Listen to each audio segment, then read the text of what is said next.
Aku mah Tuhan yang maha cinta. Aku mencintai kalian semua. Agar kalian kembali kepadaku saat kamu melakukan keburukan, kamu belajar menanggung dari pilihanmu. Kan gitu? Agar kembali kepadaku ketika kamu melakukan kebaikan, kamu juga merasakan dampak dari kebaikan yang kamu lakukan.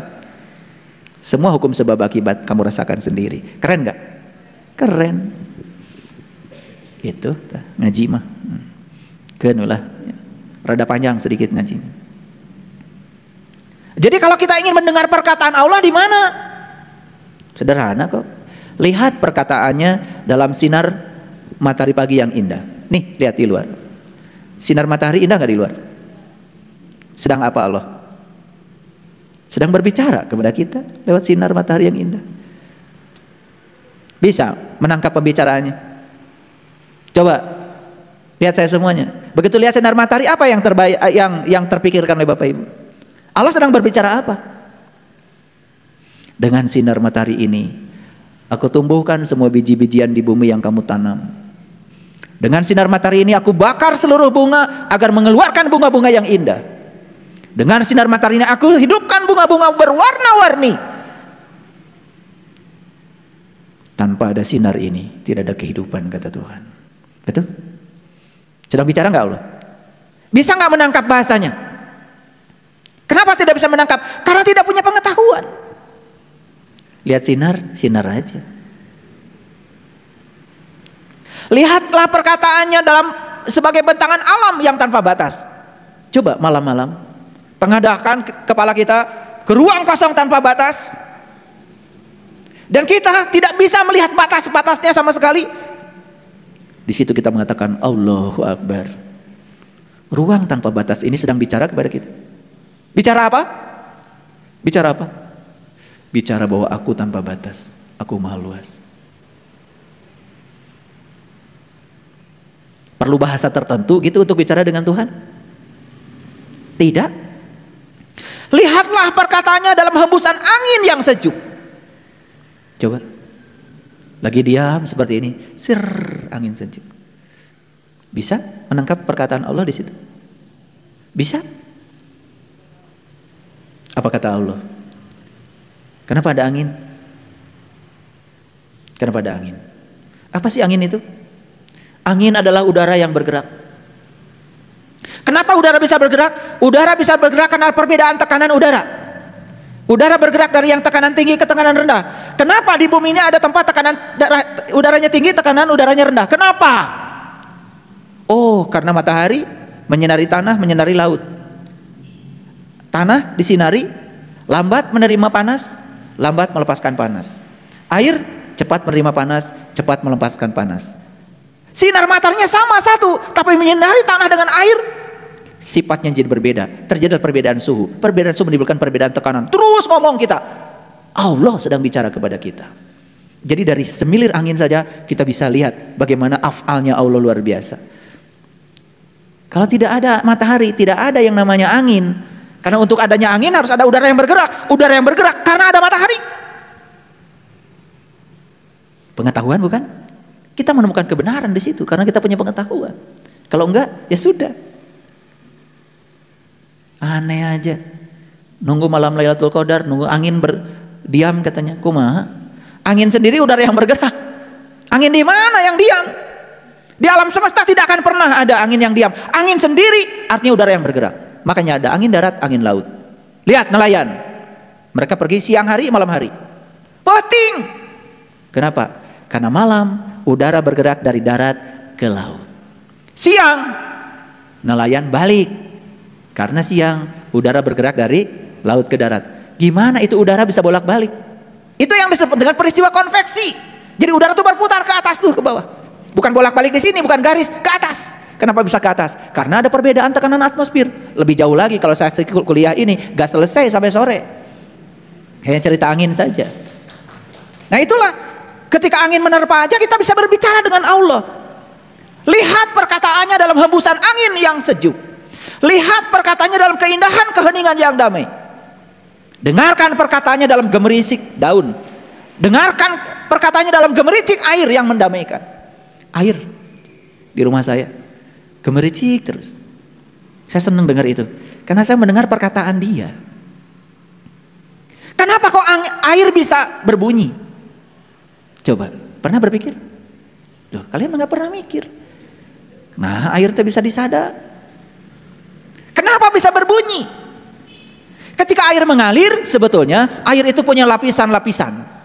Satu lapisan dengan lapisan lain bergesekan. Karena akibat bergesekan satu lapisan dengan lapisan yang lain, timbullah bunyi itu. Itu yang disebut dengan viskositas. Belajar sains enggak, belajar agama enggak. Besok-besok sudah jadi penceramah, merasa paling benar sendiri.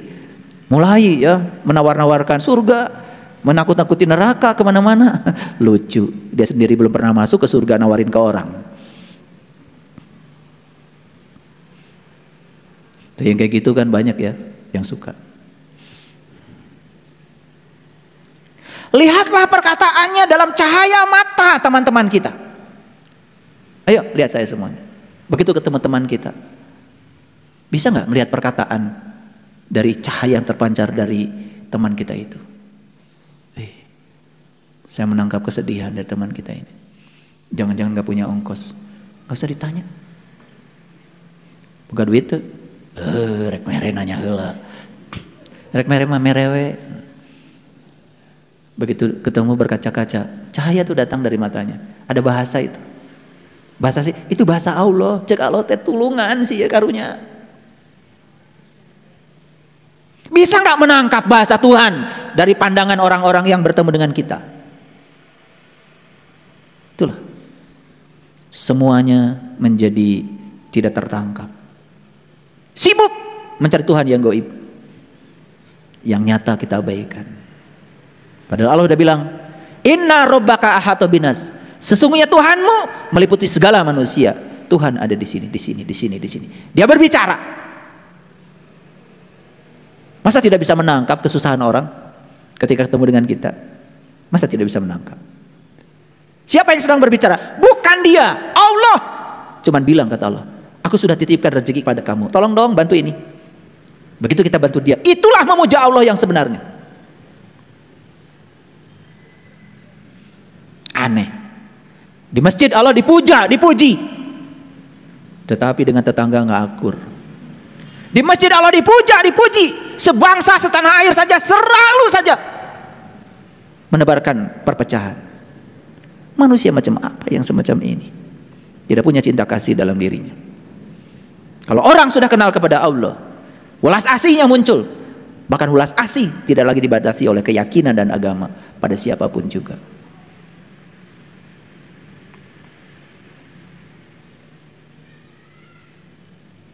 Coba lihat anak-anak kita, ajak ngobrol sekali-kali, tatap matanya.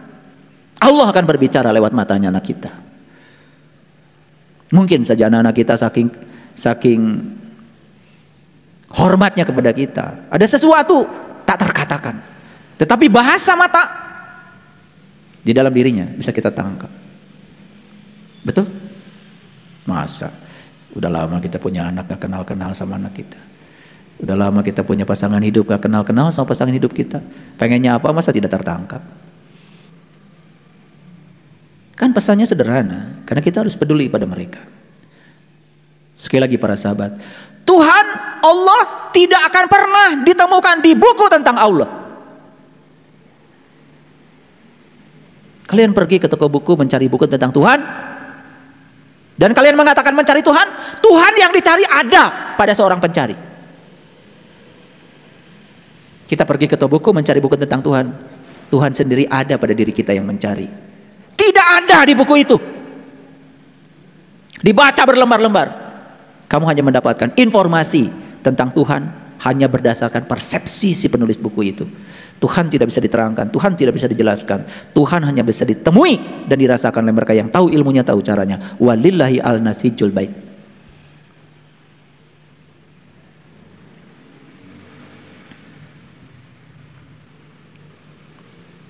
Sekali lagi, jawab pertanyaan saya, pantaskah kita mengatur-ngatur Tuhan? Ulangi, pantaskah kita mengatur-ngatur Tuhan? Tidak pantas, bukan? Stop mengaturnya. Berserah diri aja kepada Allah.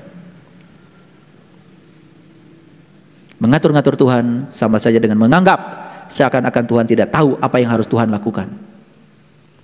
Mengatur-ngatur Tuhan sama saja dengan berusaha mengajari Tuhan untuk menunaikan tugasnya sesuai dengan kemauan kita. Berhentilah ketakutan dan menyebarkan rasa takut kepada Tuhan. Karena Tuhan rasa cinta yang murni tanpa batas. Karena Tuhan adalah maha segalanya. Maha segalanya. Tuhan tidak pernah ternoda. Tuhan tidak tersinggungan seperti kalian. Tahu nggak kenapa kalian tersinggungan? Tahu apa tidak? Kenapa? Kenapa? Kenapa kalian tersinggungan? Kenapa? Karena sempit. Gitu aja mesti mikir. Kenapa saya tersinggungan? Karena sempit. Kalau luas nggak akan tersinggungan. Ayo. Kenapa kalau itu tabung gas yang 3 kilo kalau terbakar meledak? Kenapa? Karena sempit. Coba bakar itu yang 3 kilo di lapangan luas. Nggak apa-apa. Nggak ada ledakan. Ledakan terjadi karena ruangnya sempit. Makanya 1 sendok garam masukkan pada 1 gelas air asin. Kenapa? Sempit. 1 sendok garam masukkan pada ember. Berkurang ke asinnya. Kenapa? Luas dikit. 1 sendok garam masukkan ke kolam renang. Berenang, dikocok-kocok sambil berenang. Gak kerasa. Gak kerasa sama sekali. Kenapa? Itu kolam renang baru luas. Tuhan maha luas melampaui kolam renang. Bagaimana Tuhan bisa terasinkan oleh kita? Bagaimana Tuhan bisa terkotori oleh kita? Makanya Tuhan itu tidak akan pernah ya tersinggungan. Kamu durhaka sama aku azab. Tersinggungan dong Tuhan. Mau emang punya Tuhan kayak gitu? Rambutmu keluar 1 lembar, aku bakar kamu di neraka. Wih. Berhenti kalian menyebarkan rasa takut tentang Tuhan yang semacam itu. Kacau balau itu. Apakah Tuhan pernah mengkritik kita? Apakah Tuhan menuduh kita? Apakah Tuhan marah-marah kepada kita? Enggak.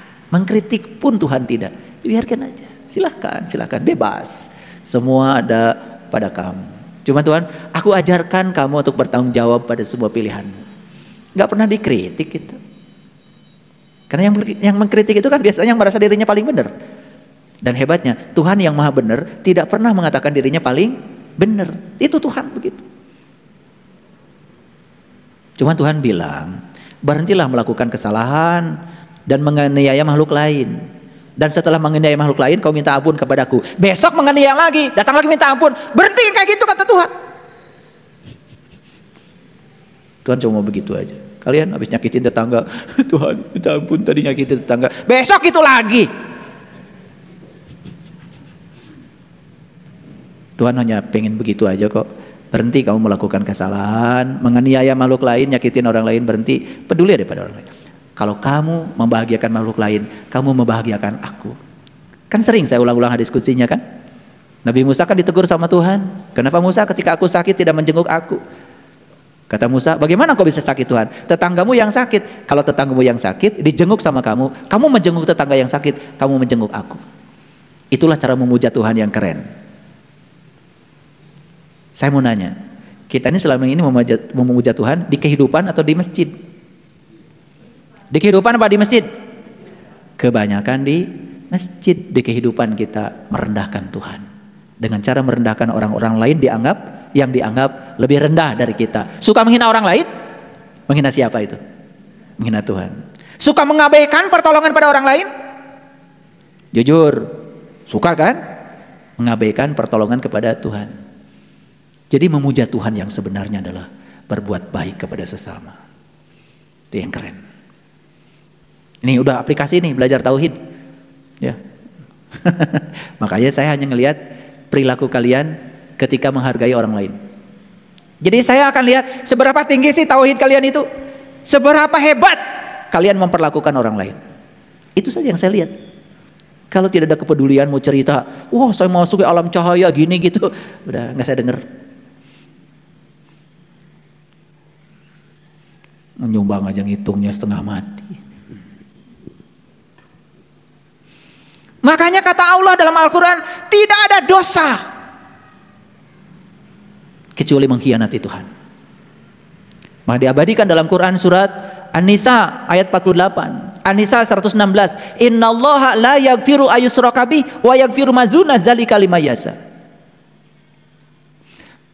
Segala dosa sudah aku ampunkan, kecuali satu, mengkhianatiku. Siapa yang mengkhianati Tuhan? Mengkhianati Tuhan itu bukan menginjak-injak kitab sucinya. Mengkhianati Tuhan itu, kamu ragu aja akan hari esok, itu sudah mengkhianati Tuhan. Kamu ragu saja akan hari esokmu, cemas akan hari esokmu, itu sudah berkhianat kepada Tuhan. Itu sudah menghinakan Tuhan. Seakan-akan Tuhan itu mengabaikan kamu, seakan-akan Tuhan itu mengabaikan segala kebutuhanmu. Tidak. Bahkan saat ada masalah datang kepada kita, beliau itu mendampingi kita, menjadi tutor yang hebat bagi kita, dan tidak pernah membiarkan kita. Dan cara beliau menjadi tutor, bisa saya dihadirkan orang-orang yang menjadi kepanjangan tangannya untuk membimbing kita. Kan keren. Apakah mungkin Tuhan menciptakan tempat untuk membakar semua ciptaannya yang sangat dicintainya? Jawab. Mungkinkah Tuhan menciptakan tempat untuk membakar semua ciptaannya yang sangat dicintainya? Mungkin? Tuhan macam apa yang kayak gitu? Bagaimana Tuhan yang Maha Pengasih dan Maha Penyayang menciptakan tempat untuk membakar seluruh ciptaannya yang dicintanya? Kita ada di sini itu atas nama cintanya Tuhan. Karena cintanya kita ada di sini. Bagaimana Tuhan kemudian membakar kita di tempat itu? Paham? Oleh karena itu maka saya sering ulang-ulang, neraka itu ciptaan kita sendiri. Surga juga ciptaan kita sendiri. Jadi apa yang harus kita lakukan saat ini? Perhatikan saya. Satu, Tuhan hanya ingin perhatikan hidupmu. Perhatikan hidupmu. Hidup yang sehat. Hatimu selalu gembira. Istirahat yang cukup. Gak disuruh macam-macam sama Tuhan. Istirahatkan terus pikiranmu. Diet yang seimbang. Makan yang sehat. Tong segala di dahar. Udara yang bersih. Hirup udara yang bersih. Jaga bumi ini. Banyak bertanam. Kendalikan keinginanmu.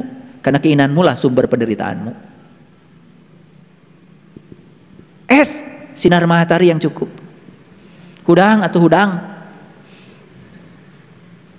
Iya 5 bulan puasa. Hudang jam 10.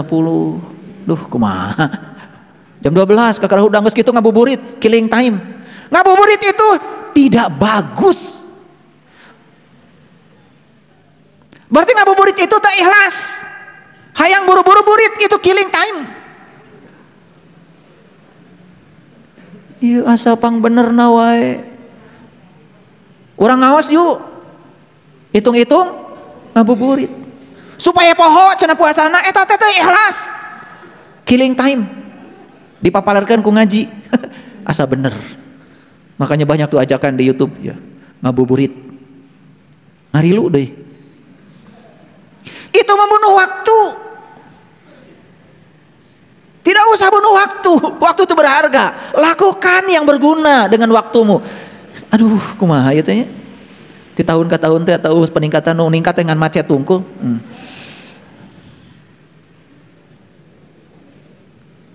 Sinar matahari yang cukup, energetik berolahraga. Olahraga tidak mesti lari, tidak mesti ngabedahkeun balong, ngosokan WC, marsihan ramat lancah, olahraga, cicing wae. Ieu mah nilepan simut ge aduh, mani pabalatak. Duh. Hayang nyiwit kan puasa kita. Mun deket diciwit. Energetik berolahraga. Hubungan sosial yang bagus, sing loba, batur. Gaul atuh tong cicing wae. Networking aya nama. Bikin jaringan, big data itu. Ya. Kurame ana big data teh. Bikin jaringan. Big data teh bikin jaringan. Biar kita banyak. Ada sahabat dokter, ada sahabat pengacara, ada sahabat TNI, ada sahabat Polri. Sok jeung saha ge, tong dipilih. Babaturan mah. Perbanyak silaturahim. Satu sahabat bertambah hari ini, satu piring nasi sudah bertambah. Yakin? Kehilangan satu sahabat, leungit lah satu piring nasi. Air putih yang cukup. Tidak ada yang lebih sehat tinu cai. Kalau dia menawarkan, wah ini, wah ramuan ini ramuan, bohong. Nu sehat mah cai bodas. Sebetulnya Bapak Ibu, kalau kita banyak minum sehat. Teu kudu minum nanaon, suplemen ini teu kudu. 75% tubuh kita terisi nggak oleh air? Gitu aja tanya. Karena alam semesta ini 75% air. Lamun kaisi awak orang 75% sehat. Percaya deh sama saya. Moal geringan. Nih nanti saya lihat ya, 30 hari setelah kalian melaksanakan saum, saya lihat. Cekas nggak? Kuasa tambah rumek we. Beteng tambah gede. Kumaha? Ada yang salah tuh.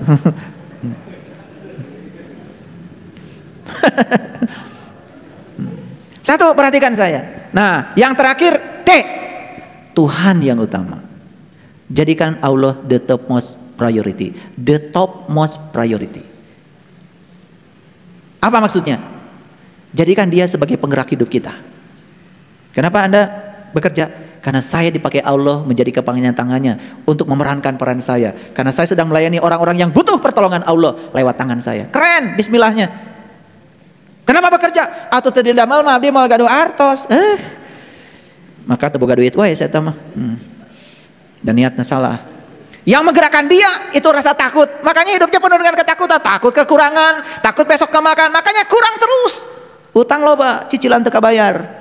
Pas saya we jeung leasing. Apal saya pengalaman. Pernah gitu saya juga dulu ya. Ya jangan dikira dulu, saya tuh pernah begitu juga. Di kesadaran itu saya juga pernah. Gitu. Tapi begitu ke sini, saya ambil mobil. Ya Allah, ini bukan mobil saya, mobil Engkau. Saya hanya guna pakai saja sepanjang saya hidup. Karena mobilmu, tolong ya Allah, Engkau yang bayar. Ntar di pikiran. Makanya kemarin tahu-tahu ada telepon dari Toyota. Bapak katanya, stop. Kenapa stop apa? Gas lunas. Aduh, hilaf. Sampai diingatkan sama Toyota kalau udah lunas, canak BPKB gitu. Karena Allah yang bayar. Gitu. Ini jangan dianggap sepele omongan saya itu, pengalaman ya. Gitu. Kalau kalian nyicil nggak kebayar, salah ijab kabulnya. Salah. Nyicil motor wae pas saya jeung leasing, salah. Lihat saya, perhatikan hidup kita, hidup sehat. 2, dengarkan bisikan nurani kita. Itu ya hanya dikenal oleh Allah. Itu saja, itu agama yang sebenarnya. Kenapa? Lewat hidup dan nurani itulah Tuhan memberi petunjuk kepada kita. Cara Tuhan ngasih petunjuk lewat hidup dan nurani. Sok semua dalam kehidupan kita itu petunjuk dan sebetulnya. Semua peristiwa, orang, apapun yang dipertemukan dengan hidup kita, petunjuk. Yang ketiga, Tuhan mengatakan kepada kita, hidup bukan ujian. Hidup bukan drama. Hidup bukan jalan setapak. Dan hidup ini bukan awal agar kamu masuk surga. Karena hidup ini adalah surga itu sendiri. Tergantung kesadaran. Sekali lagi, hidup bukanlah awal supaya kamu masuk surga. Kan banyak, terus ya dalam hidup ini berbuat baik supaya nanti dapat surga. Berbuat, padahal orang tanya tengges di surga. Nanti sadar teh, apa kurang rahmatnya Allah pada kita? Luar biasa. Seluruh sel dalam tubuh kita 100 triliun diurus hiji-hiji ku Allah. Iya, makanya saya bilang orang yang terus berpatokan ke masa depan akan melupakan hari ini. Makanya di Quran kan dikatakan surga itu adalah tempat di mana kita masih ada langit dan bumi. Oke.